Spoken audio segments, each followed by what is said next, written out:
There we are. Alright, cool. Okay, so...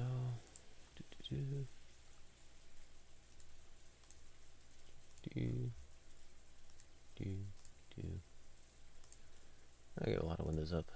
Okay, there we are.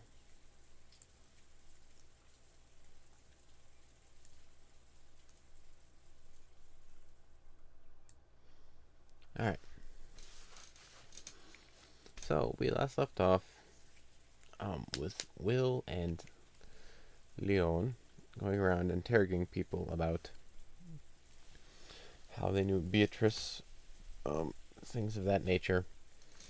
We got Rosa to confess again about what she did and reassured her that she did not kill her, that it was an accident or something, and that we were trying to figure out more about it. We're trying to uncover the mysteries of who Beatrice is, kind of, I believe. Anywho, let's get into it. Can't remember specifically where we exactly left off, but we'll find out as we go.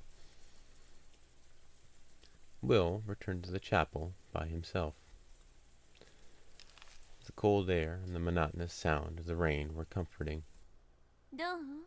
So, how's the game going? And he had come here for a little peace and quiet. Oh yeah, that was it.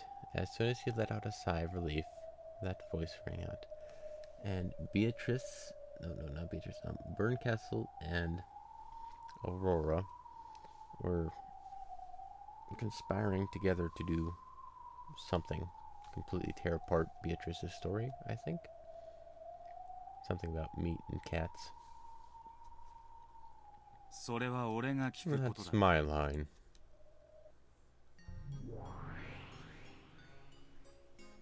It was as though she had been sitting there all along.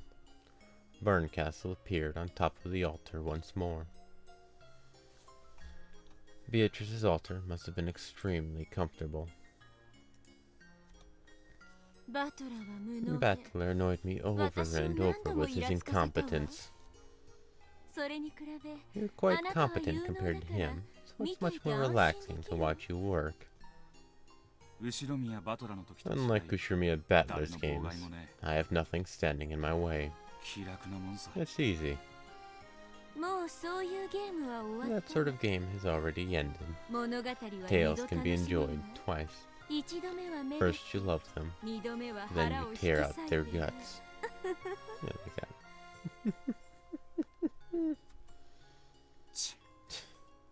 So I'm a butcher now. So, do you think you figured out who killed Beatrice?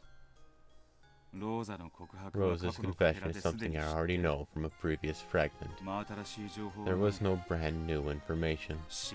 We're still at square one. Unless Ushimiya Kinzo tells us what really happened, we won't get any further than this. Don't tell me that arguing with Kinzo and persuading him to spill the beans is supposed to be part of this game. Let it be fatally boring. Kinzo refuses to speak of the truth and is himself the king protected by his castle. But it wouldn't be any fun to have that stand in the way of your game. I won't torture. It's not my style. Good on you. I know. As the game master, I will grant you power. So that you can get the truth from Kinzo, of course. Still wearing shoes, Berncastle stepped into the casket, picked up one of the flowers that had been set as offerings, and blew hard as though scattering fluff from a dandelion. Then a single petal broke off and drifted towards Will, no longer gold, but with the shine of a transparent crystal. The detective's authority? What? That pathetic ability? No. This is an invitation to the grandstands. A theater-going authority? That's supposed to be forbidden without authorization from the Senate. I'm the one giving it, on my game board. Who's going to stop me?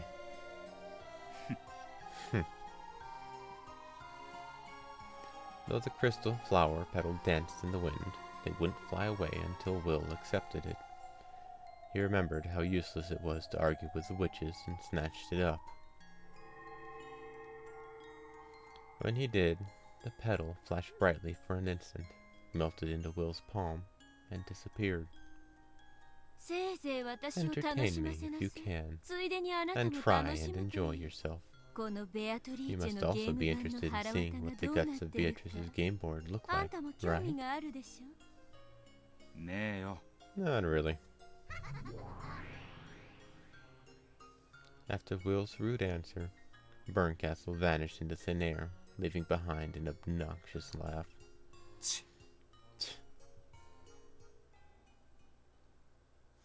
Oh, yeah, by the way, I believe I did get chat going properly again. Yeah. As well as, I don't have alerts on here, do I? Maybe.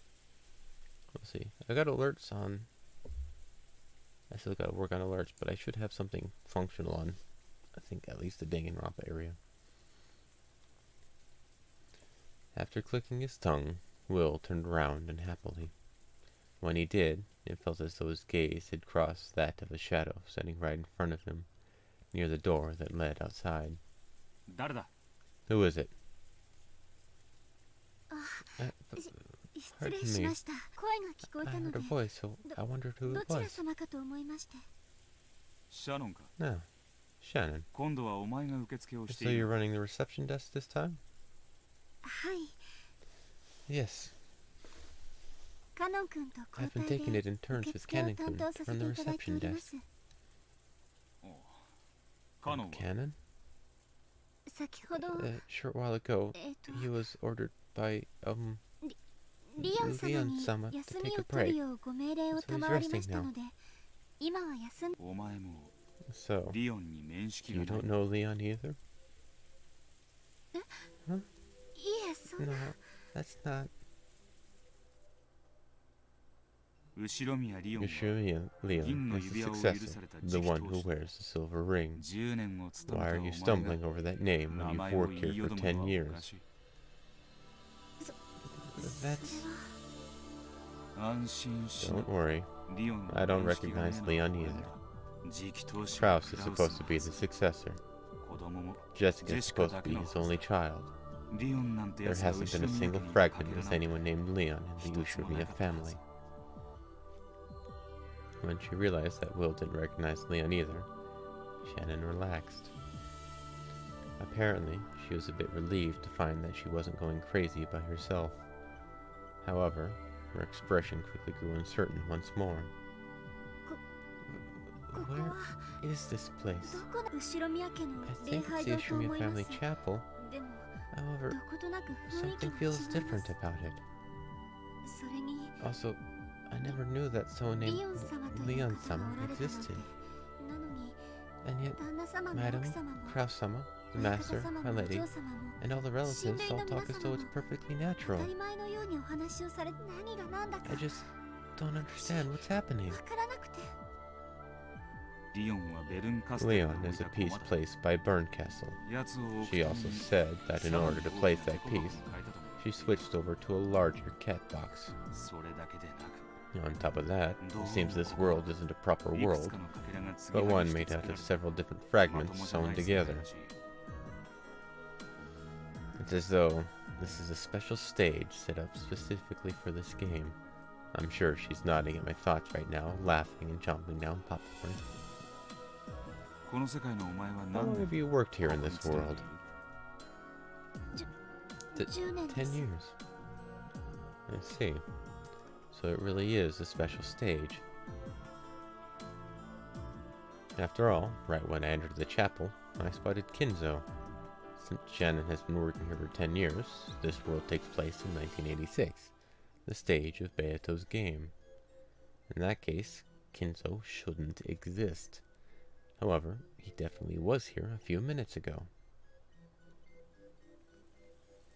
Berncastle promised that all of the information needed for reasoning was gathered here. She must have really packed it together to fit everything in. I see. So it really is a special stage. You've served the Ushimiya family for many years. So, just how much do you know about Beatrice?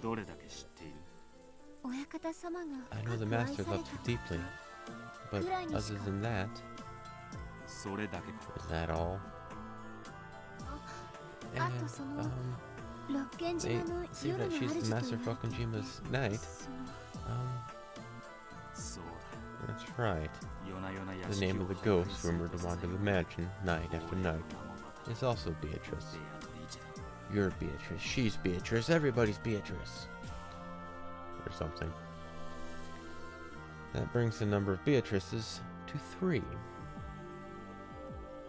The first is the Beatrice from more than 30 years ago, who is said to have given Kinzo the gold. The second is the Beatrice from 20 years ago, who met Rosa.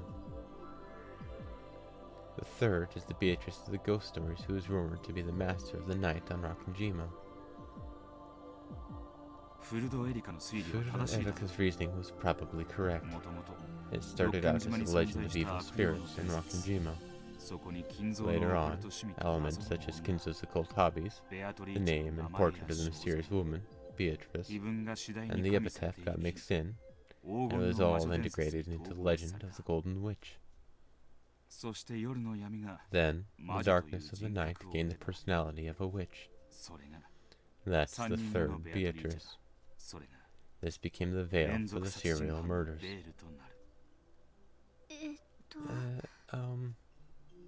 Apparently, she didn't understand a word of Will's sudden monologue. Shannon tried to follow along, but she seemed to be having difficulty. Don't waste your time trying to understand. You'll just get a headache. My apologies. Canon doesn't know Leon either, right? Yes. Canon-kun was the same as me. Shannon and Canon, is it? Call Canon over here. I want to talk to the pair of you about something.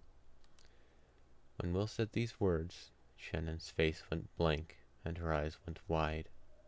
My apologies. We aren't allowed to leave the reception desk unmanned, so I can't leave to go get him. Then find a replacement and have them take over the reception desk until you get back. You, me, and Canon. We, the 3 people who don't know Leon, need to talk.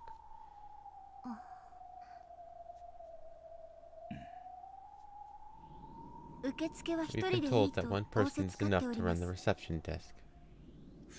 But no one told you there was anything wrong with 2 people manning it, right?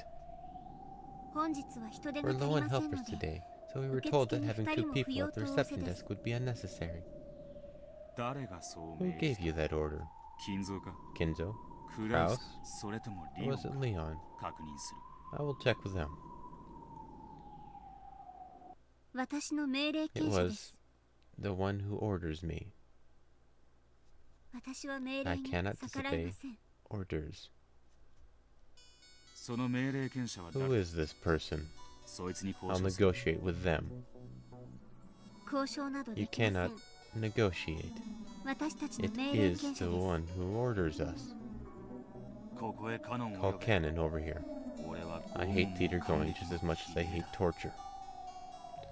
Slowly, Will pulled his right hand out of his pocket. When he slowly opened his fist, a small, bright glow emanated from it. The flower petal given to him by Berncastle had become a glowing, sparkling mark on his hand. He held that hand out towards Shannon and slowly approached them. Call Canon. I want to check something with you too. I cannot call him. Do you still want me to? Don't call him. I'm going to use my authority. If you insist, I can call him specially for you, but...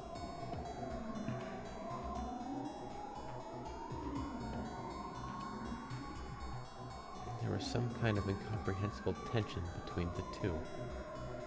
Will stood there, his left hand still in his pocket, and his right palm glowing and stretched out towards her. Shannon just stood there, her hands still folded politely in front of her. Her posture beautiful.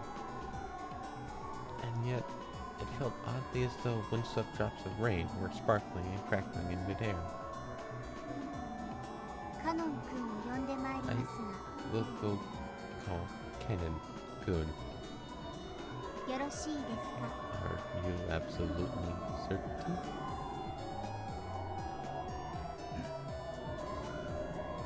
Will's expression had remained unchanged the whole time.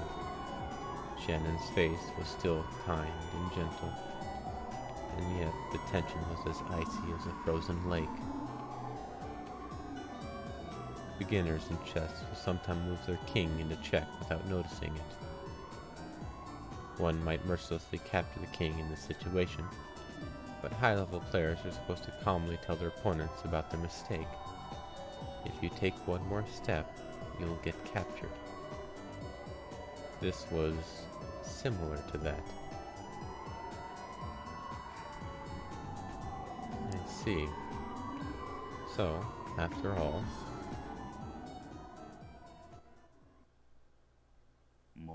I get it.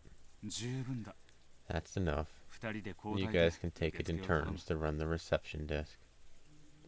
Slowly, Will lowered his hand. Thank you for understanding. The glow slowly vanished from Will's palm. That completely incomprehensible tension melted away like a sugar cube in water. However, nothing had changed since the beginning. Will's expression and Shannon's expression were the same as they always had been. Oh, are you leaving? Footsteps approached them. It was Leon. Just having a casual conversation.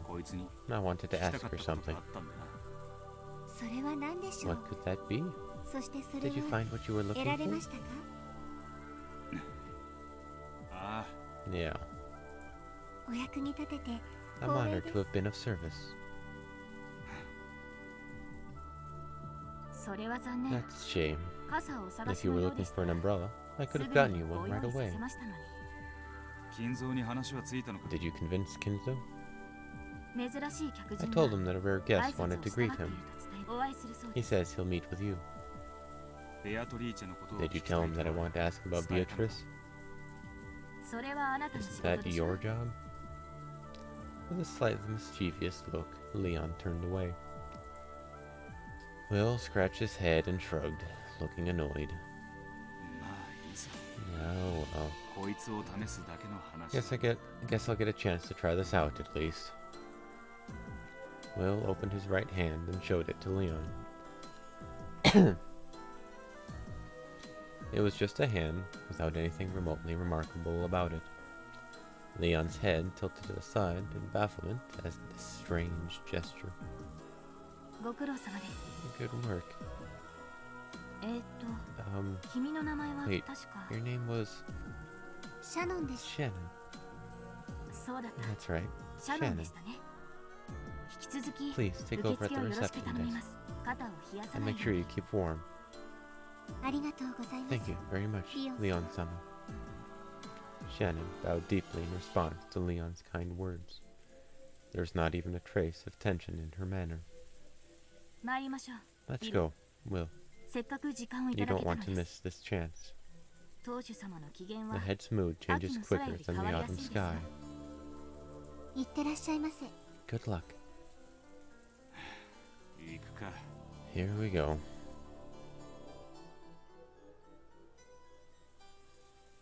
Umineko no Nakukoto Nichiro, Nocturne of Truth and Illusions.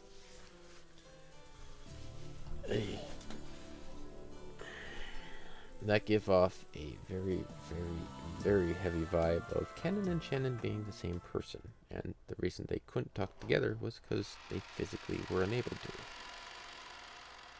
But that's just a guess. And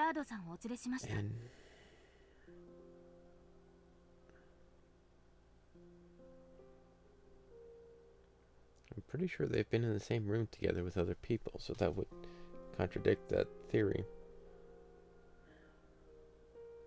But it's been a while since I played the other game, so it's hard to keep track of that.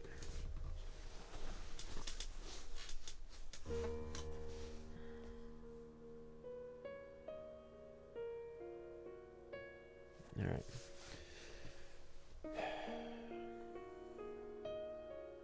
Well.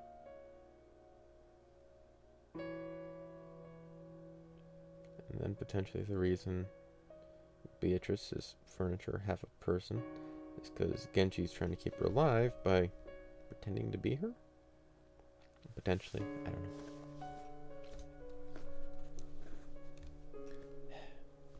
I've brought Willards on.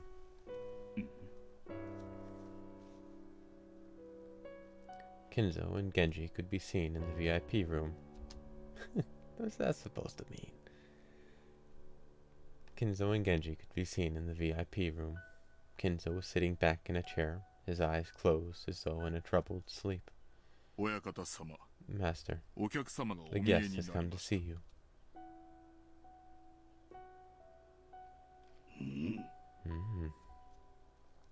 Kinzo slowly opened his eyes.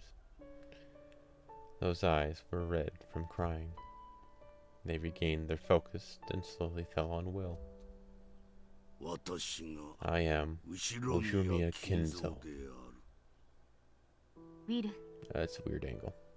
Will. I'm Willard. Allow me to express my condolences. So, you came here to attend Beatrice's funeral. Just who are you? I'm no one. I have no connections with anyone.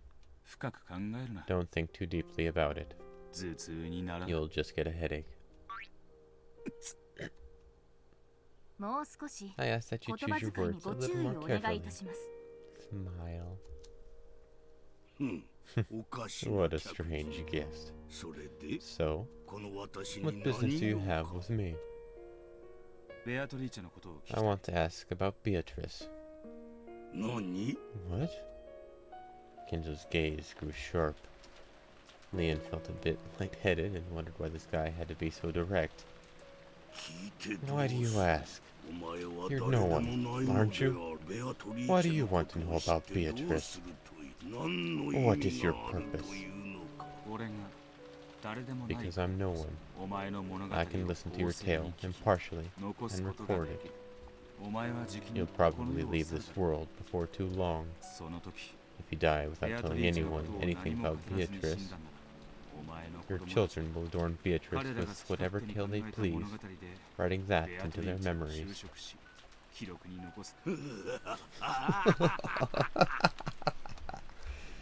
You entertain me, boy. Do you plan on writing my will for me?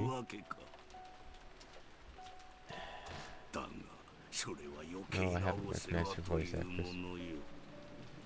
You have to pay attention to it. Give me a moment. But that is none of your business. Beatrice is mine alone. No matter what other people say. No one can defile our tale. What they say is of no consequence. No matter how Krauss and the others misconstrue it, it will be neither painful nor vexing to me. Willard-sama, the master is not fond of wills. He is not the sort of man who would adorn a task so that it might be performed after his life ends. Probably true. I thought it sounded a bit unlike you. The ability to struggle on as long as we have life is what makes us human. You think I would give up so soon and leave behind a will? How laughably absurd. Yes, that does sound a bit more like you. It's not your style to ask someone to write about the past, just because you think your death is drawing near.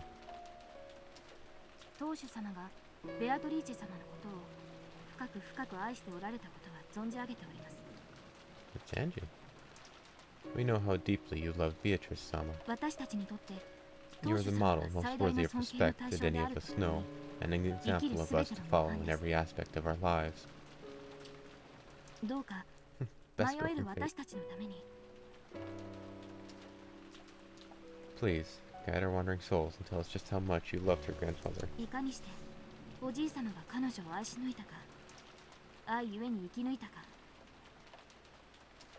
Fate has been... I read that a long time ago. Was that the anime? Or the novel you're talking about? Is she safe?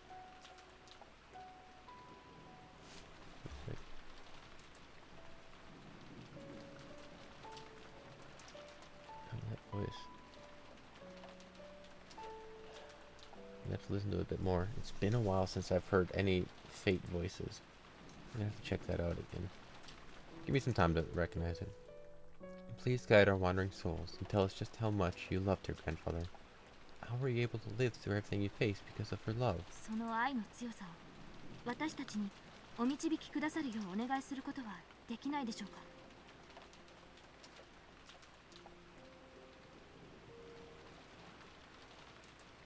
If it's fate,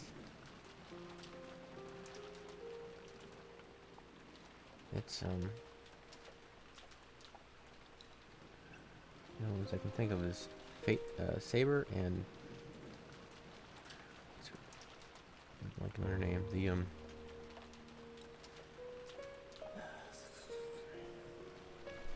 The archer summoner. The only thing I can think of is Sundari-chan, because that's what she's been memed as. I'm blanking on her name. I only ask for you to guide us by showing us that love's strength. You're pretty good at this. I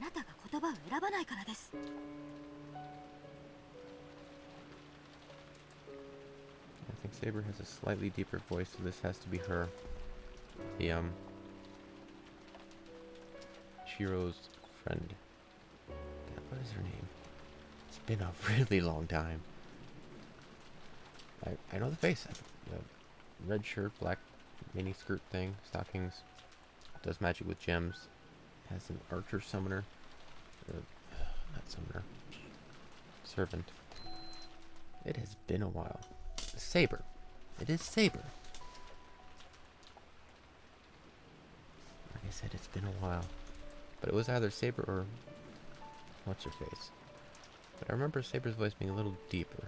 She might be changing it for this role, but like I said, it's like literally been years, like a decade maybe, more. It's been like over a decade since I've heard Saber's voice. It's your fault for being so tactless. Boy, what do you know of Beatrice? A truly ignorant person won't even be interested in learning more. The mere fact that you know Beatrice's name shows that you are neither ignorant nor unconnected. Good point. The Beatrice I know of is the woman you loved, the one you met before the mansion on Rakunjima was even built. However, she probably departed from this world, leaving behind a daughter. And that's the girl who was raised in Kuwadorian. Oh ho! Willard-sama. There is no building known as Kuwadorian on Rakunjima. Kuwadorian.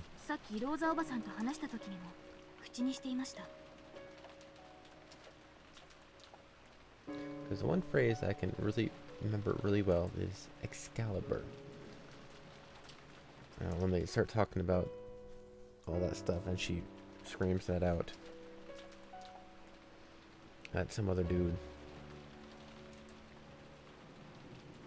Yeah, and like everybody's covering each other's secrets and whatnot. Like, you're that person, you're this person, you're that person, and whatnot. And that one gets tossed all over the place. That one word got stuck in my head, and so that's the voice I know, and I know it as a pretty deep one. Anyway. I'm gonna have to go look that up now. That's bugging me. I should recognize that.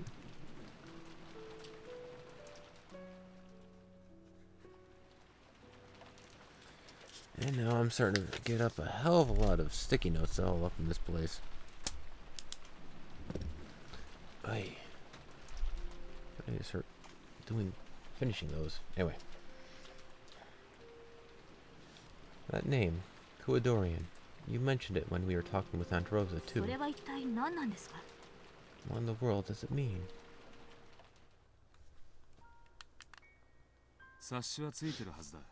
You should have an idea by now. It's the name of the hidden mansion deep in the forest where his mistress's daughter lived. Interesting. So, you actually know the name of Kuadorian. Continue. You have sparked my interest. Kinzo shrugged and grinned. The one living in Kuadorian was probably Beatrice's daughter.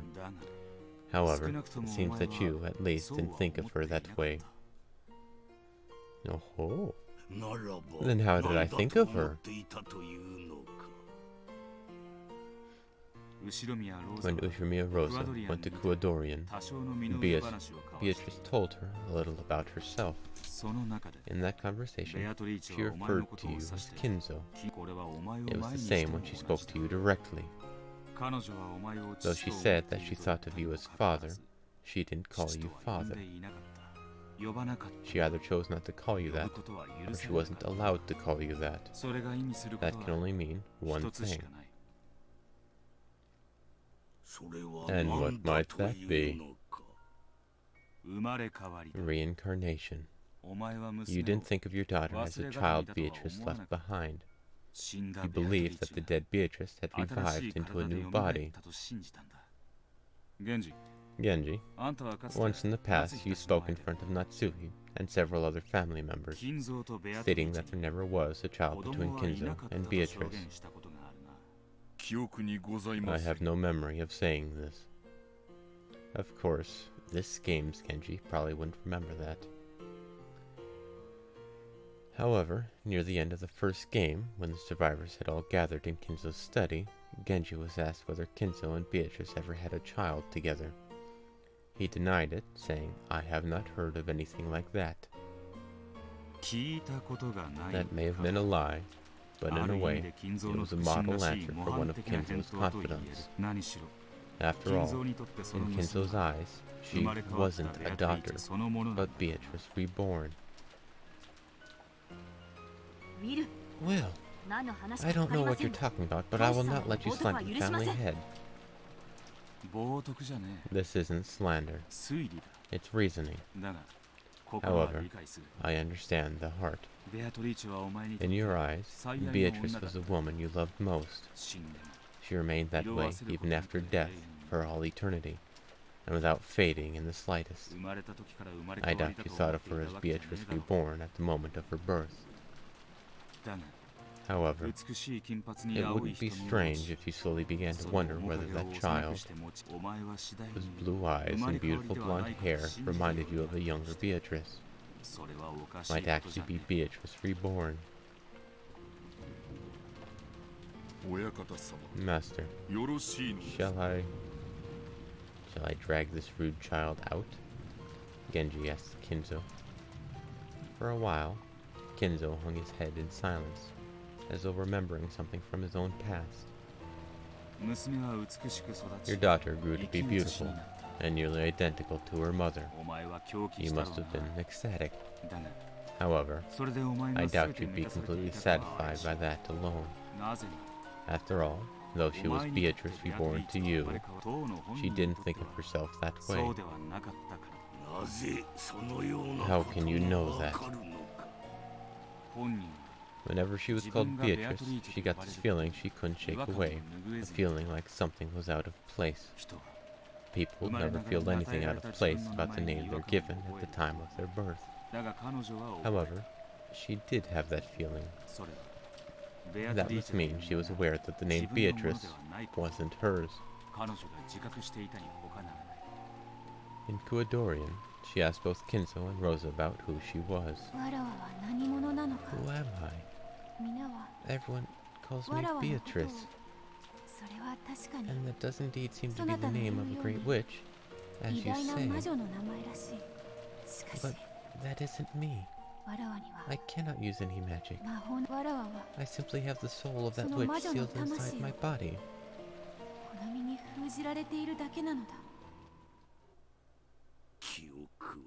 Her memory would have returned eventually. She must truly have been Beatrice reborn. Her memory was coming back, bit by bit. My magical ceremonies were helping her regain her memories, one little bit at a time. Head-sama. There's no need to be surprised. If you line up the information in all the games so far, this is the obvious answer you get. The high-level Beatrice talked about this. By metaphor, she said that Kinzo refused to let the witch's soul escape even after death, and instead caught it and locked it up in a body of flesh. She also said that her power and memory had been sealed. If you match that interpretation of hers to this theory, it all makes sense.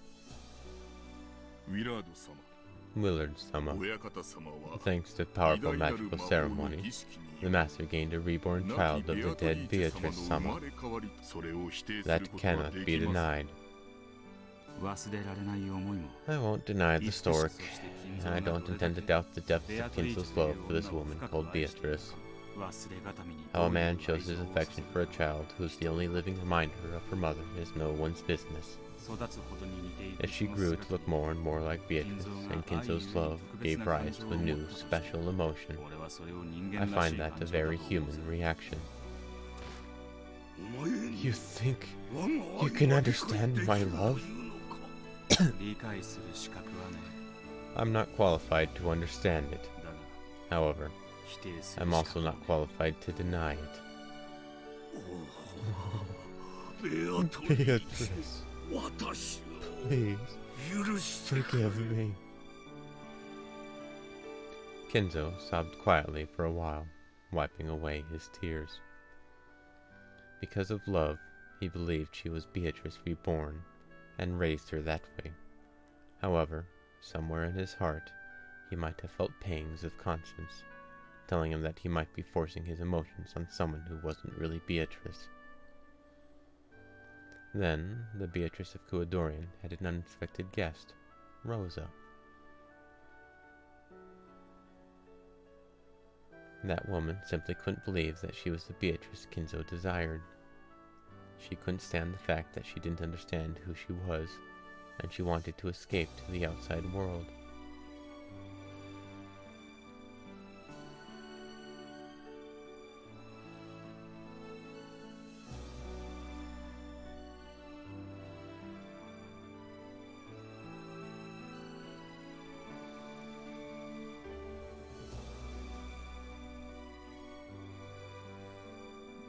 So far, this is all what we've put together. Not really any new information so far. Then she fell from the cliff and died.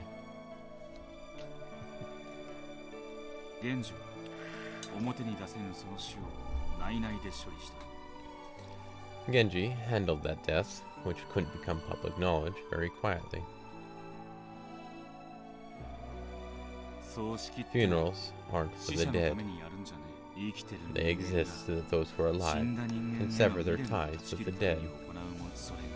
You could never do that. That's why it festered within you. Beatrice. Grandfather. You lost your mistress's daughter. No, you lost Beatrice twice. Unable to let that sorrow show on the outside, you kept it locked up in your heart, and it eventually festered and turned to madness. That's what spurred on your abnormally strong interest in the occult in your later years.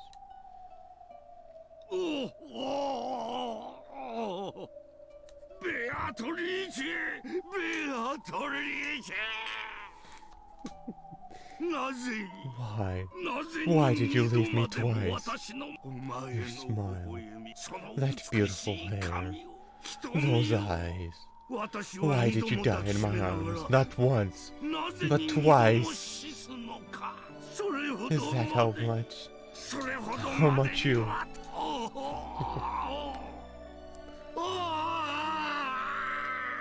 I can't help but laugh at this performance. I'm sorry. By now, Kinzo wasn't even trying to suppress his sobs. He sometimes scratched at his head in anguish, sometimes faced the heavens like an opera singer. Kinzo yelled over and over again, repeating Beatrice's name.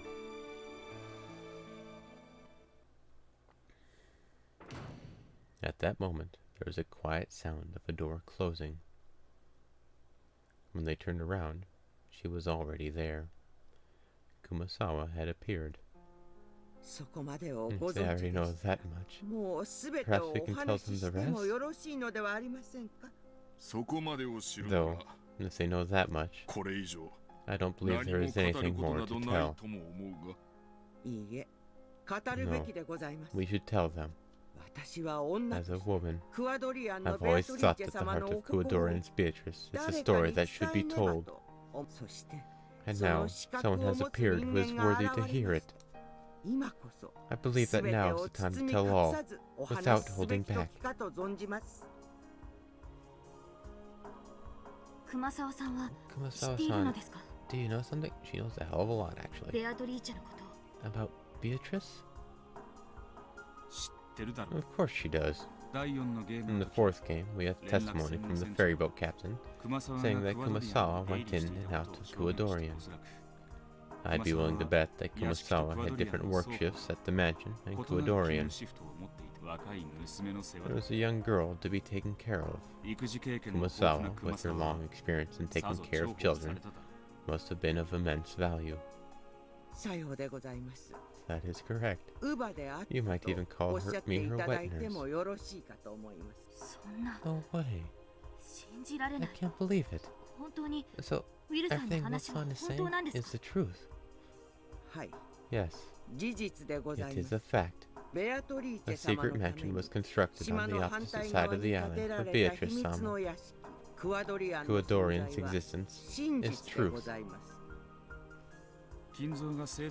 I don't know when Kinzo married his official wife, but at that time, he already had an enormous store of wealth and bought Rakanjima whole.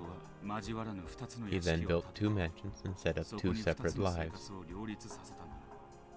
Kinzo's children had also been aware of Kinzo's clandestine eccentricities at the time. It probably hadn't been easy to maintain 2 separate lives. Moreover, Kinzo's wife had been suspicious and had sniffed around all the time. The master stayed in Kuwadorian as much as time allowed. He would sometimes pretend to go on a business trip and stay there for several days, treasuring the time he spent with Beatrice-sama. It was not a father-daughter relationship. You could sometimes catch a glimpse of his great love for the dead Beatrice-sama, and it was a heartwarming thing.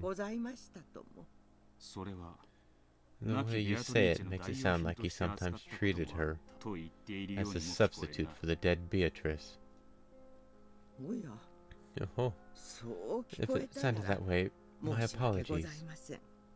Beatrice-sama probably accepted her father's love.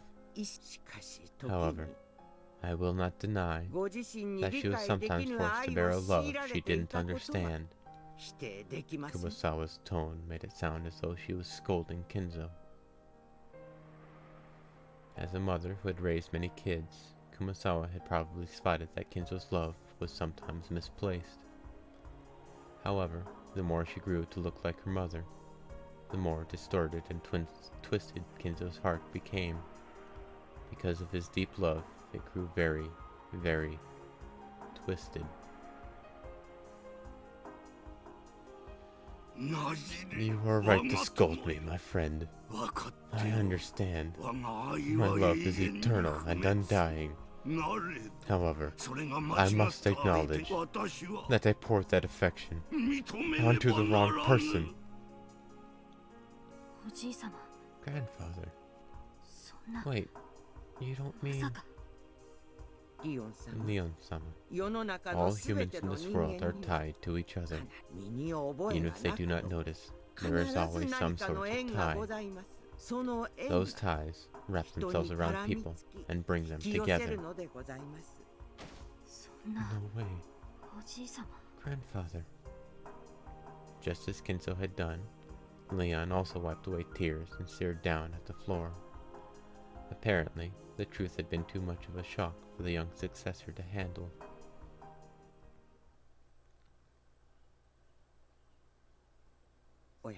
Master, the time to speak has arrived, has it not?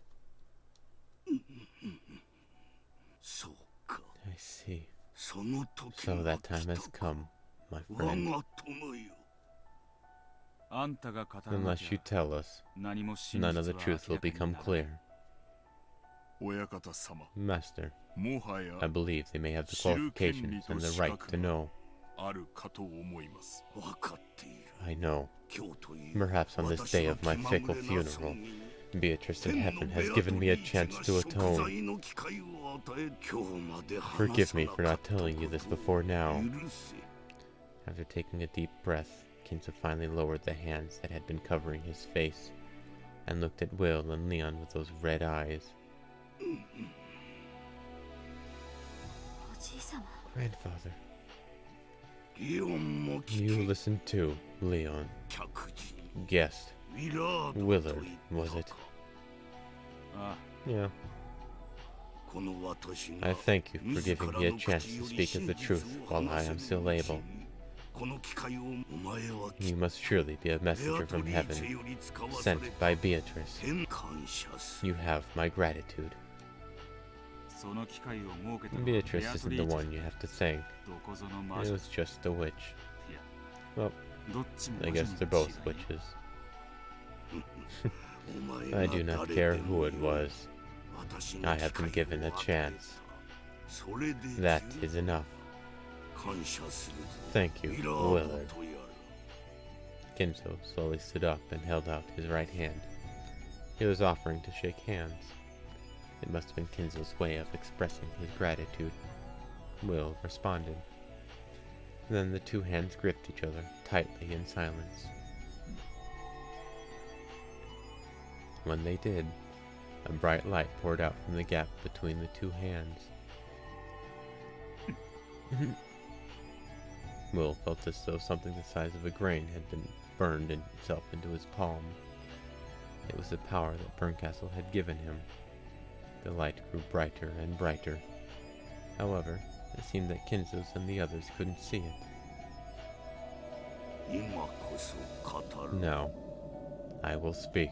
I met Beatrice Castiglione just before the end of the war. She came from across the sea.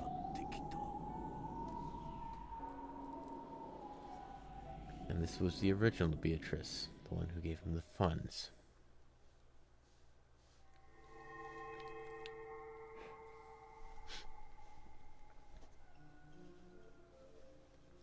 Kinzo? Well, alrighty then. Are you Kinzo?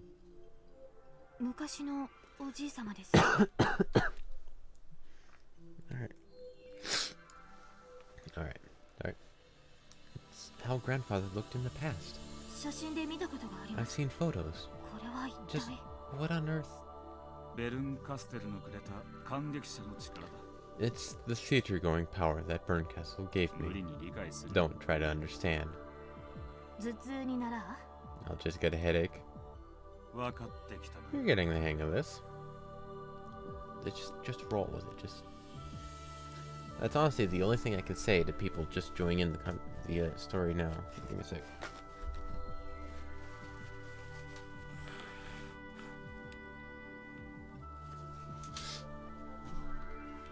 Yeah, what's going on here? Can you guys sum it up? No.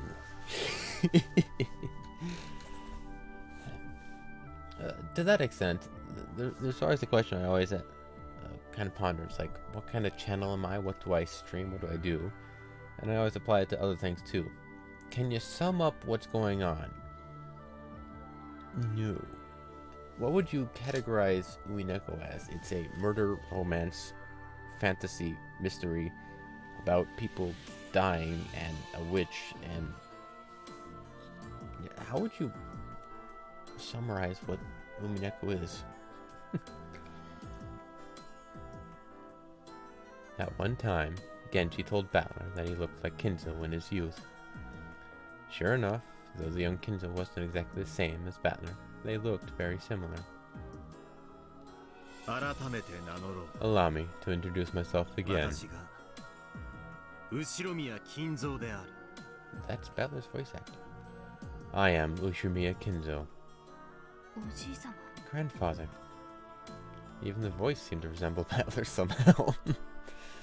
Clearly, Battler had inherited Kinzo's blood more thickly than any other. I had no desire to succeed the Ushumiya family headship. My being chosen as a head was nothing more than a prank of fate. In the great Kanto earthquake, those in charge passed away, and you were selected from the branch families. That's correct. After all, Grandfather was wise despite his youth, and he already possessed a dignity fitting for the headship.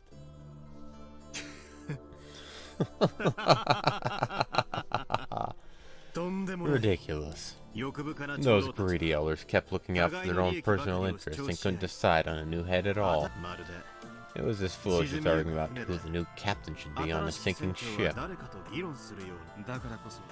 So, since you had no connections with anyone in the main family, you were selected right out of the blue. It's all because of my toes. If only I had one less toe on each foot, my life may have turned out quite differently.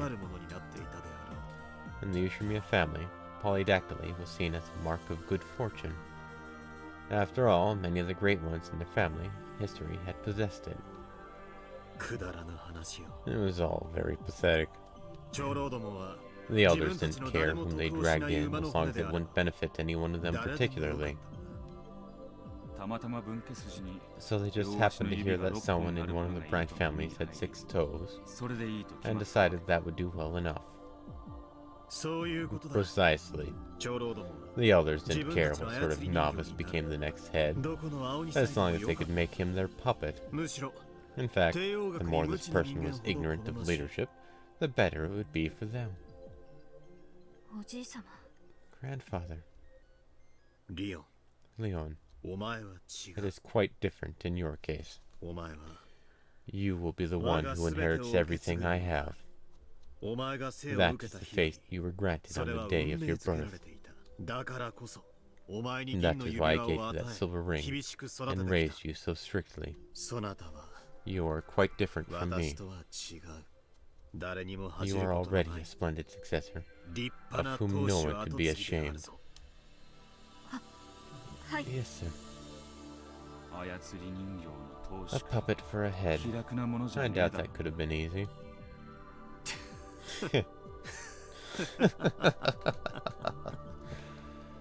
As he pondered about where to begin, Kinzo laughed bitterly. It would probably bring back painful memories, no matter where he started from.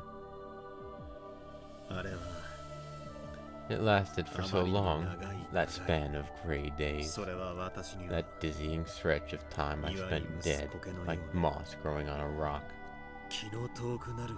I became the rope of the tug-of-war between the elders, who thought of nothing but their own profit, and I probably could have snapped at any moment. However, people are far more resilient than one would think. Though I spent so many days as though I had been killed, I was not killed. So I was forced to search for death on my own.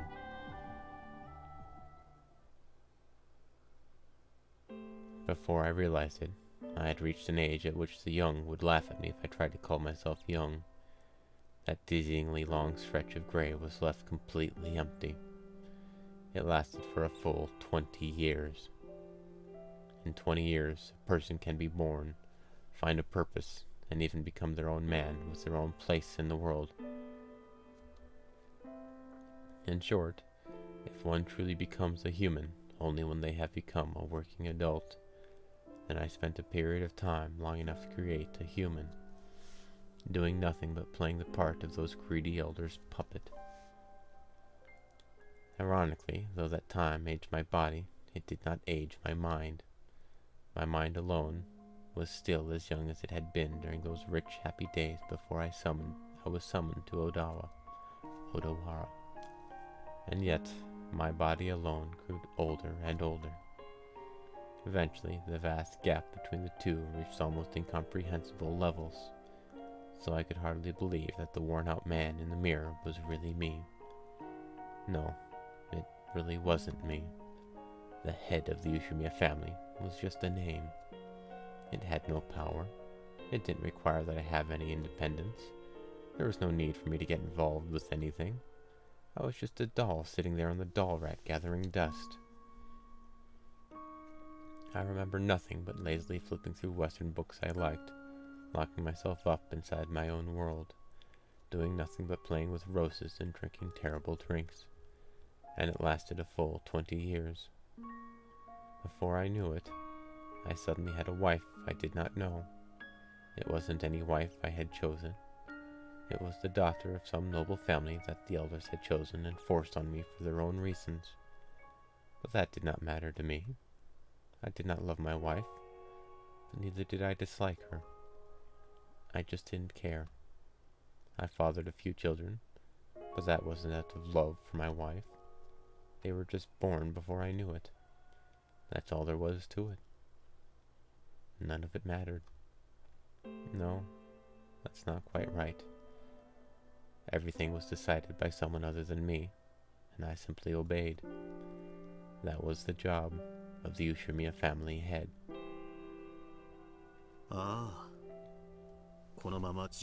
Yes, on some level, I did feel as though I was being slowly and quietly killed.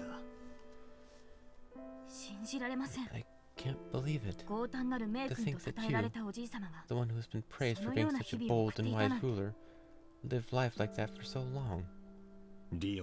Leon, there is nothing so long and faint as a life you do not live for yourself. And yet, it slides on by in the blink of an eye. Do not forget this. A life you live for yourself. Living means having your own will. You probably were dead during that time. Precisely. I wanted to live. No, I wanted to die. How can a puppet die? By cutting the strings. Correct. That would be death. And it would also be life, since it would mean being free.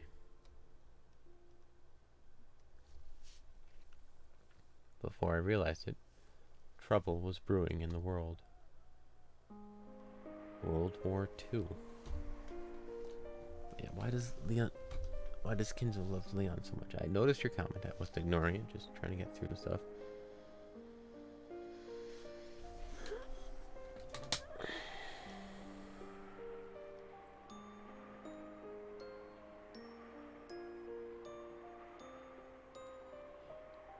I want to say that Leon is actually Kinzo's daughter and or granddaughter.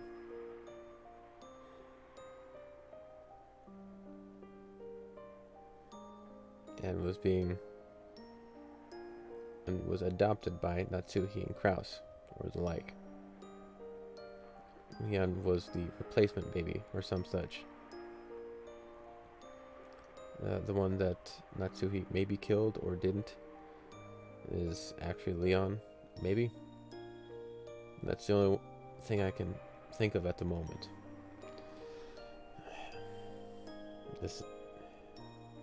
But again, it's like all these fragments.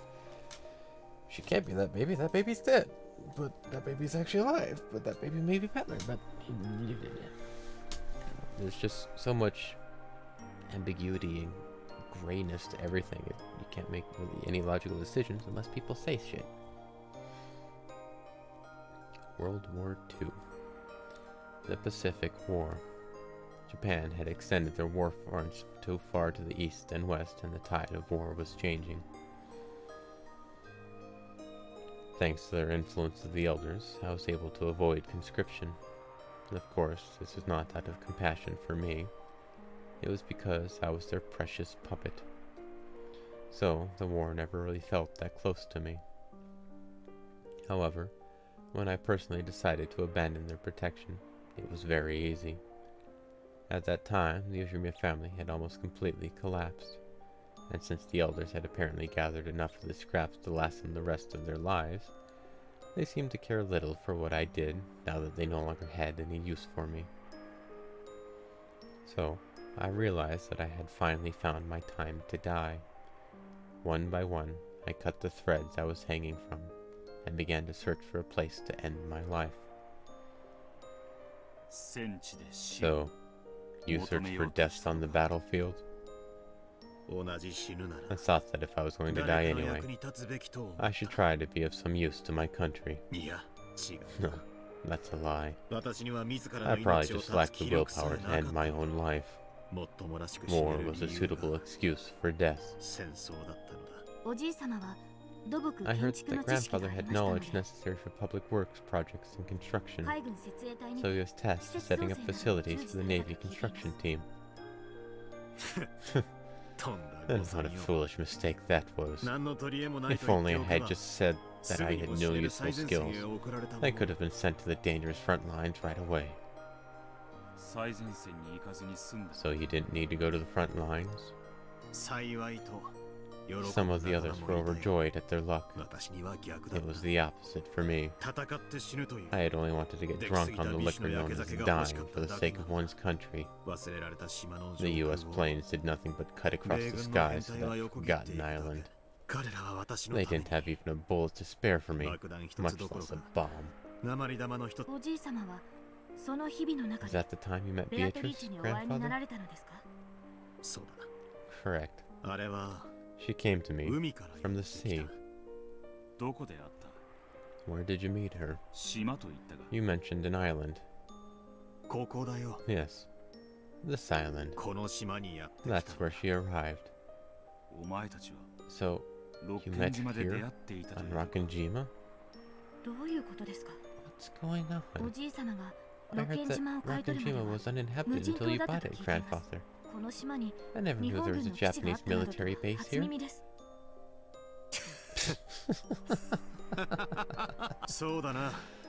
Yes, you could hardly call that a military base. It was just a cave. I was one of the guards of that cave. 1944. Is this the well? That hidden tunnel? Due to the honorable defeats at Saipan and Guam, Japan's absolute national defense zone strategy was in shambles. Where had the gallantry shown at Pearl Harbor gone? The old attackers were now the ones on the defensive. At the time, it was said that the last trump card for the Japanese military was a type of manned torpedo known as the Kaiten. It was said that these ultimate weapons, packed with 1.5 tons of explosives, were capable of sinking any kind of warship with a single blast. To strengthen homeland defense, the Navy drafted a plan to build a string of hidden bases from Hachijo Island to Yokosuka, all to house submarines loaded with Kaiten torpedoes. I knew that there was a Kaiten base constructed on Hachijo Island, but was there actually one in Rakanjima too? Sure, absolutely. Dude. What fool decided it would be a good idea to plant a base on this desolate island? To better preserve its secrecy? Ridiculous. I could never understand what the higher-ups were thinking, and I didn't particularly want to. The chiton, which could finish off a large warship with a single strike, truly was an ultimate weapon. It was hoped that the presence of submarines capable of floating these weapons in the waters just off of Japan would allow for a powerful sea ambush as a final line of defense. So, to aid in the establishment of a base with absolute secrecy, the uninhabited island Rakanjima was raised as a possible candidate. An investigation of the island resulted in the discovery of a large cave in the cliffs, and this was apparently deemed to be a suitable location for a submarine base. So, you were tasked with aiding in the establishment of that base? Establishment? Certainly, if you can call digging out a cave establishment. Not only that, the base was abandoned before its completion. Why? Because at that time, Japan no longer had any submarines large enough to transport a chiton torpedo. How truly laughable. What's the point in having a submarine base if there aren't any submarines left? If there's one thing that never changes, it's politicians and their meaningless projects. The base on Hachijo's island was outfitted with chiton torpedoes and became a base for direct attacks, but Rakanjima was never supplied with any. Furthermore, the construction was eventually suspended, and a minimum number of men were stationed on the island, waiting for orders from above that never came.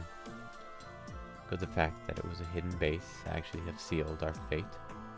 The higher-ups had already completely forgotten about this useless and pointless cavern. We were nothing more than guards for a mere cave.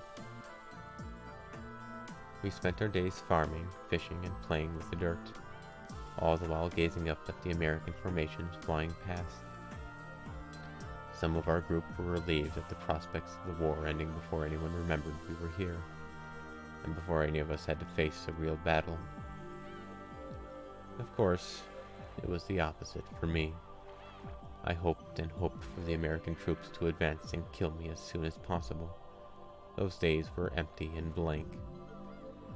Let us go back to the turning point in my life and my fate, the time that Ushimiya Kinzo finally became truly alive.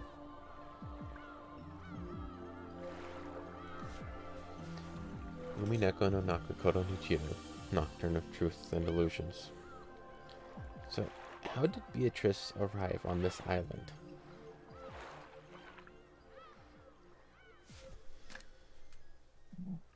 Was Beatrice a survivor from a sinking ship?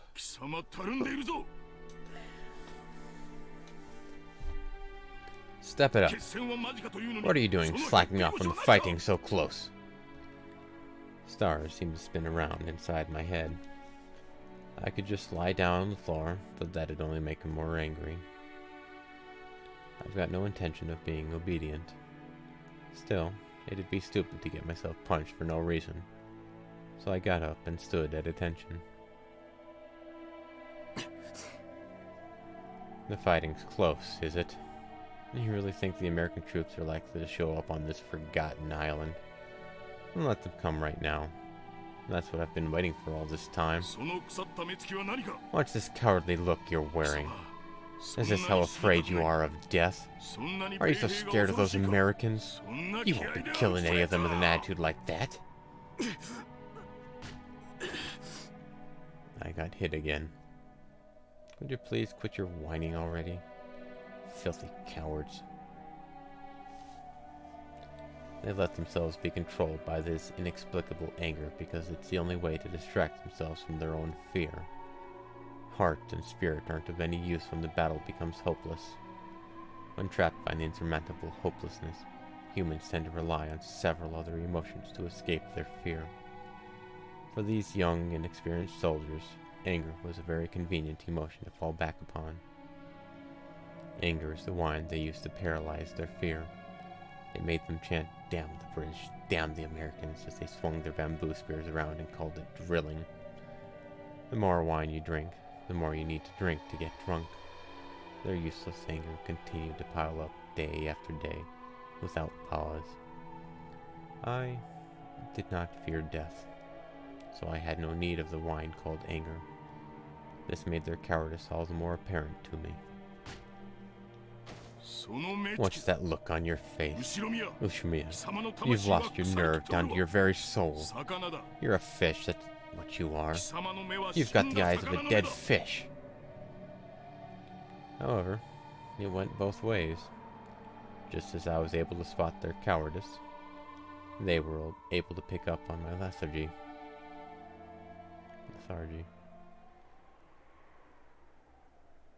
Is Ushimiya Kinzo here? The lieutenant's looking for you.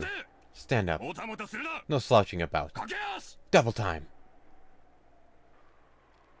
Yeah, no, this is the bunker where he hit the gold. That's what it is. First, Lieutenant Yamamoto was the commanding officer in charge of the Rakunjima garrison. He was just another filthy coward trying to forget his fear with violence, and would often reprimand his subordinates for slacking off at the drop of a hat. Whenever he was in a good mood and started spouting off stories of his life, they were all about how much of a thug he had been, ignoring the rules of society. On and on about how so-and-so was a prick, so he taught him a lesson, or how everyone was so scared of him that he got special treatment. He kept on talking about what a vile human he was as though it was a badge of honor. Normally, I had nothing to do with this lieutenant who I couldn't respect in any way. He'd always hang around with his non-commissioned subordinates, so as long as I treated him with a snappy salute, I could more or less ignore him for the time being. Now that the construction project on this island had been suspended indefinitely, there's no longer any use for an engineer like me. So why did the lieutenant ask to see me specifically? At that moment, I couldn't think of anything. Ah, Ushimiya. I hear you're good with foreign languages. Is that true? I'm proficient in both English and Chinese, sir. The lieutenant liked to brag about his education in front of the non-commissioned officers, but he held a bit of a grudge against me for being even more highly educated than him. Since he also felt uncomfortable about having a subordinate who was older than him, I wasn't exactly the type he'd be willing to confide in. Just the fact that I knew several languages must have hurt his pride. What about Italian? I don't speak that. So you wouldn't be much help as an interpreter between me and an Italian person, would you? It should be possible if they can speak English as well. Ah, yes, very true. Have you ever talked to the foreigner in English? I have. Why on earth would he need an interpreter in a cave on an uninhabited island that even our superiors forgot about? This question made it clear that some guests had arrived on Rakunjima who would need an interpreter. Good. Ushimiya, you'll be my interpreter. That's an order. That evening, I found out exactly what he was talking about.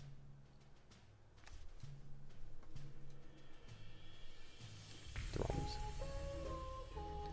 That pointless submarine dock in the cavern that had never been used was now being approached slowly by a submarine of the Italian Navy. Of course, I knew that the Italians were our allies. However, this was the first time I'd seen anything from their military with my own eyes. What was the Italian Navy doing here? Weren't they only in, like, Africa? Didn't Italy surrender in 1943? What's going on? It was the Kingdom of Italy that surrendered.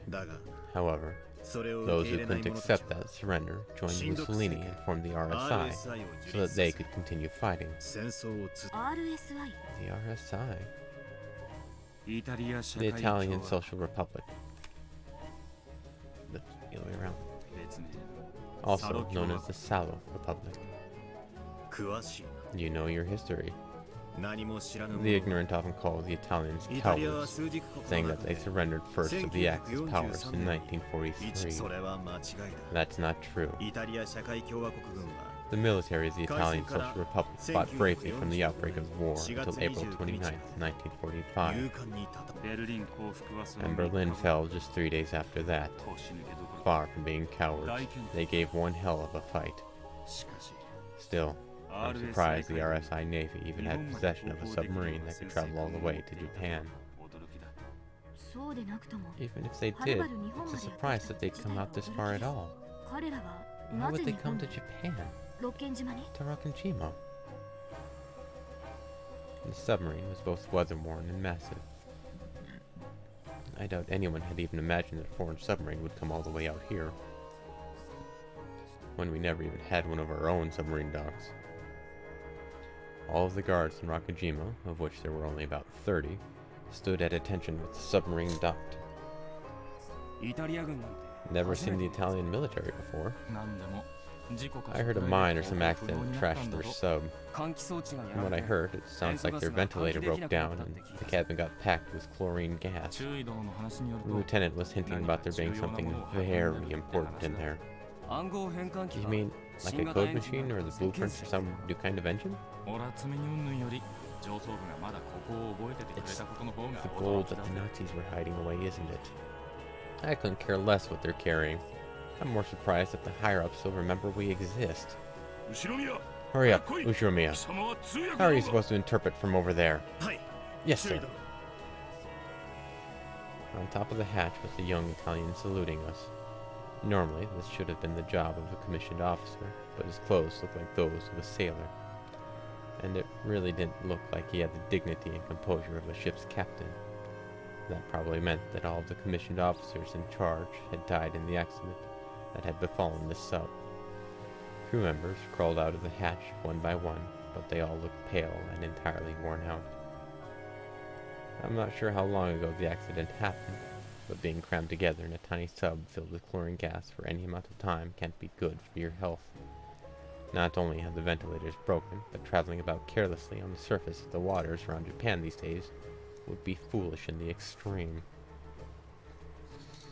It had been like a trip inside a can of poison gas. Almost all of them were unable to walk without leaning on someone else. It looked like a bunch of people staggering out of a hospital boat.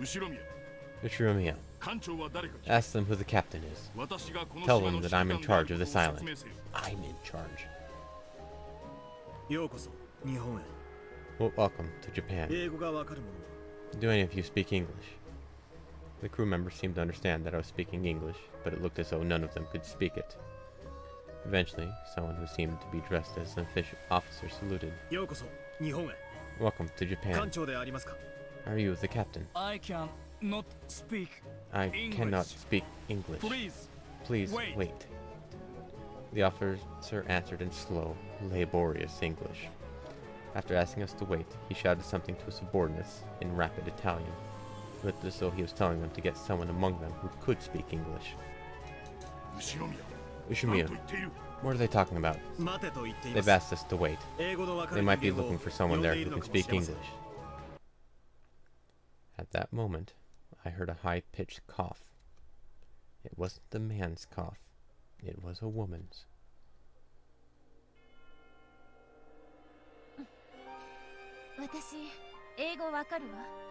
I speak English. And she said that in Japanese. As she came down from the hatch, a woman with beautiful golden hair said this in English. In this filthy cavern, the appearance of one as beautiful as she seemed like an angel descending upon us. Welcome to Japan. Is the captain there? The captain is dead. That man over there is the only officer left. My condolences. Can we do anything to assist you? We'd like some fresh air and water. Some of us are still having trouble breathing, and we'd like a place to rest. We would be happy to help. Do any of the others understand English? The ones who did are all dead.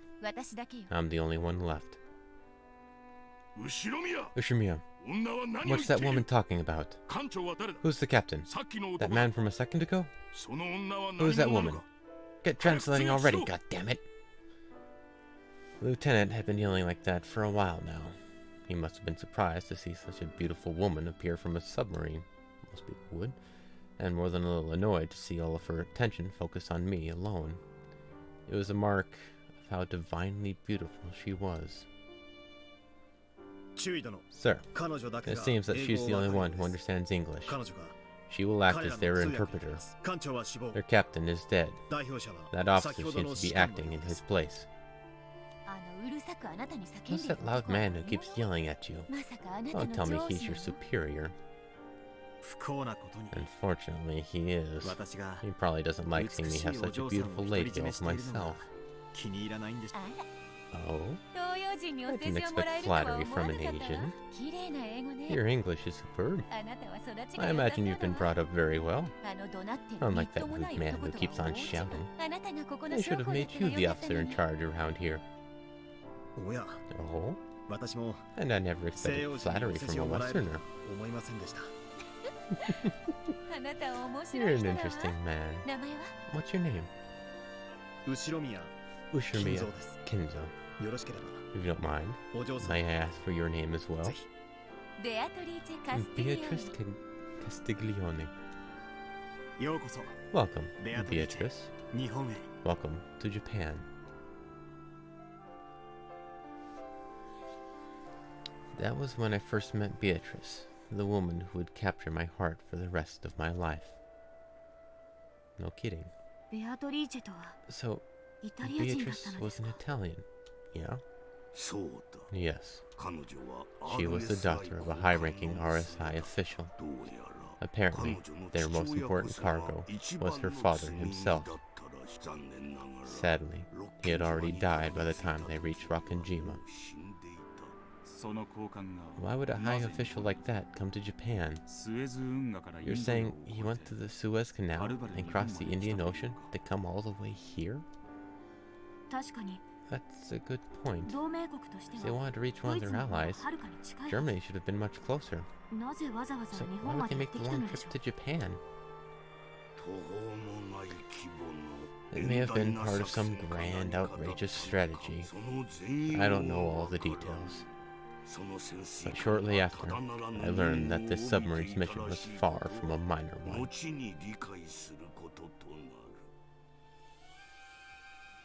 They said that there had been about 60 of them at the time of their departure. However, only about 10 of them, including Beatrice, had survived. Their submarine had apparently hit a mine or something in the nearby waters and sustained a great deal of damage. They told us that it had flooded rapidly with water, which had taken out the batteries and released a large amount of chlorine gas. Their sub had become completely incapable of continuing further, nothing but a massive lump of metal floating by the dock. Since the sub seemed to be carrying something of immense value, the higher-ups ordered us to investigate. After questioning the Italians, with Beatrice and me acting as double interpreters, we concluded that this thing of immense value must have been her father himself. Apparently, Beatrice's father was extremely high up on the RSI hierarchy, and it was thought that he might have worked alongside Mussolini himself. Though their massive voyage had apparently been part of some top-secret mission, now that the man himself and all of the commissioned officers had died, their reason for coming to Japan remained a mystery. And our higher-ups were telling us to investigate, which meant that even they didn't know what it was. Their ship had broken down, their mission was unknown, and the high official they had been carrying was dead. And even the Japanese government didn't know why they were here. The Italians' great and perilous voyage had come to a meaningless and utterly fruitless end.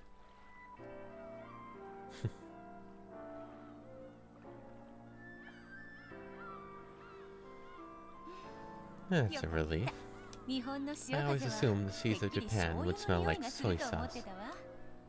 What a coincidence. I've always thought Italians had hair made of pasta. Of course we do.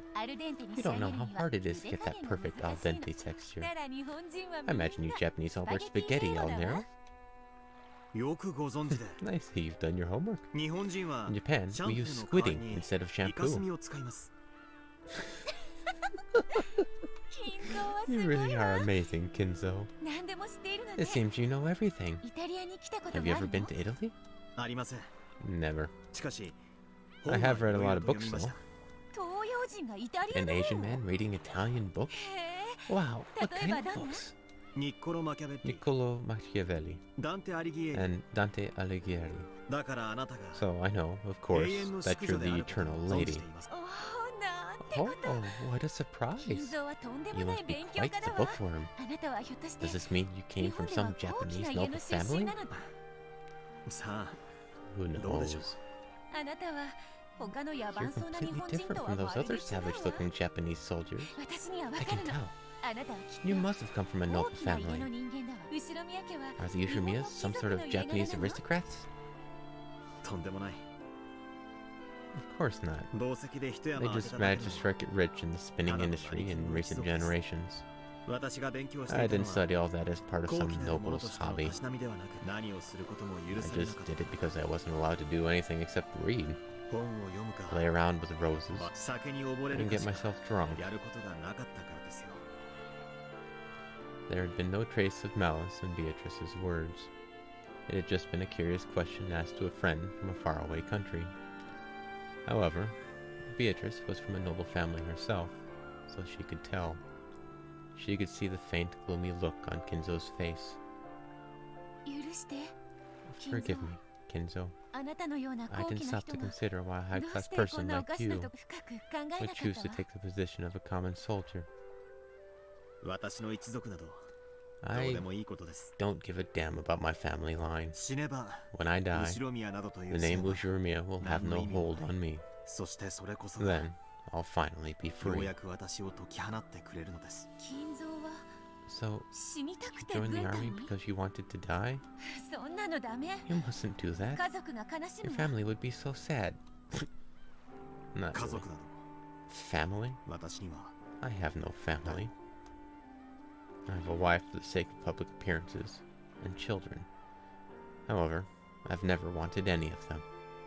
Everything is a fleeting daydream created by those selfish, greedy elders. So at least while I'm on this island, I can forget about all of that and find some peace. Peace?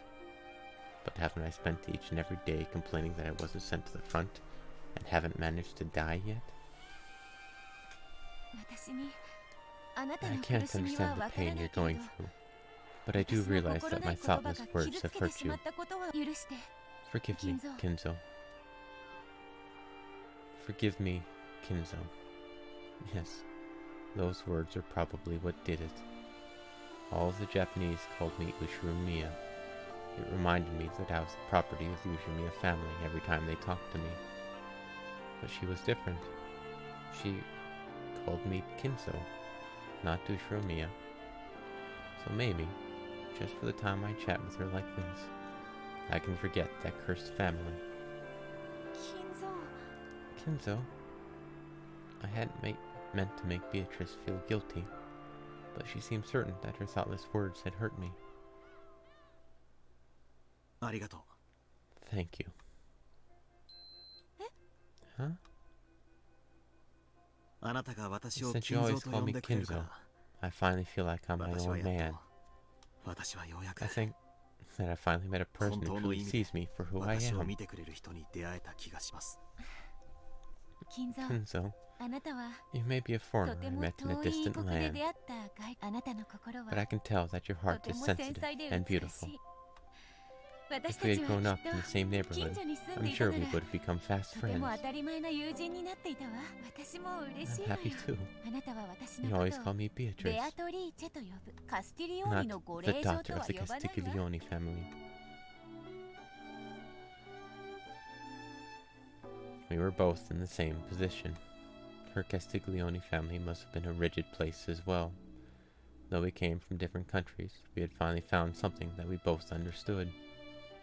Do you have a nickname that people close to you use? No.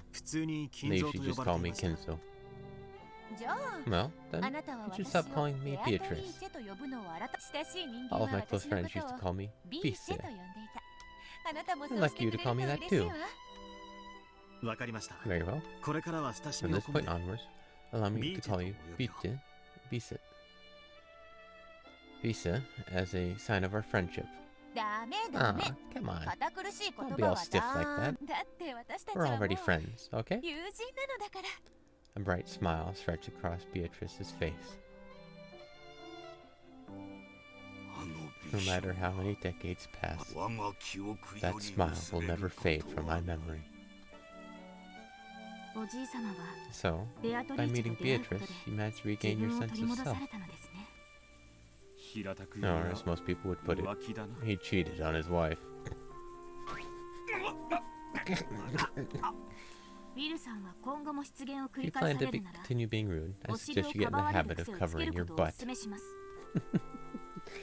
After having his butt pinched once more, Will hopped around in pathetic agony. So, in your eyes, grandfather, Rokkenjima was always special because you first met Beatrice here. Indeed. If I had never come to this island, I would never have met her. It truly is an island of miracles.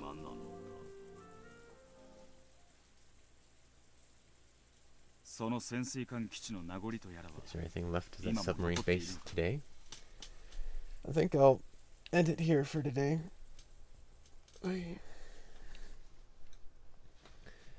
So, some secrets of Rokkenjima have been revealed. Oh, it's all gray. See, so Beatrice was originally a person. Beatrice was originally... She existed. Does she have a... No, just the magical witch version.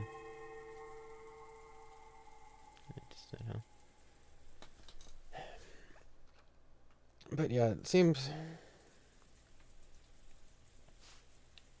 This all seems practical, logical. Maybe the submarine being here, a twist of fate or whatever.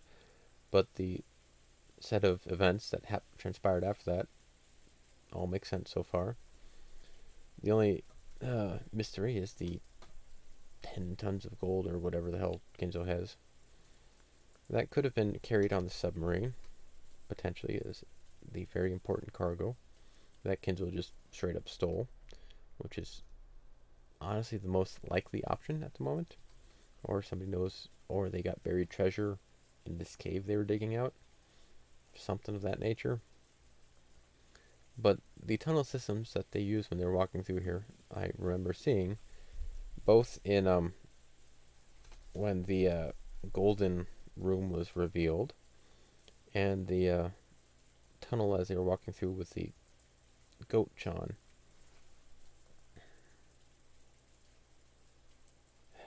So it's not quite crazy that... No, it still is. It's...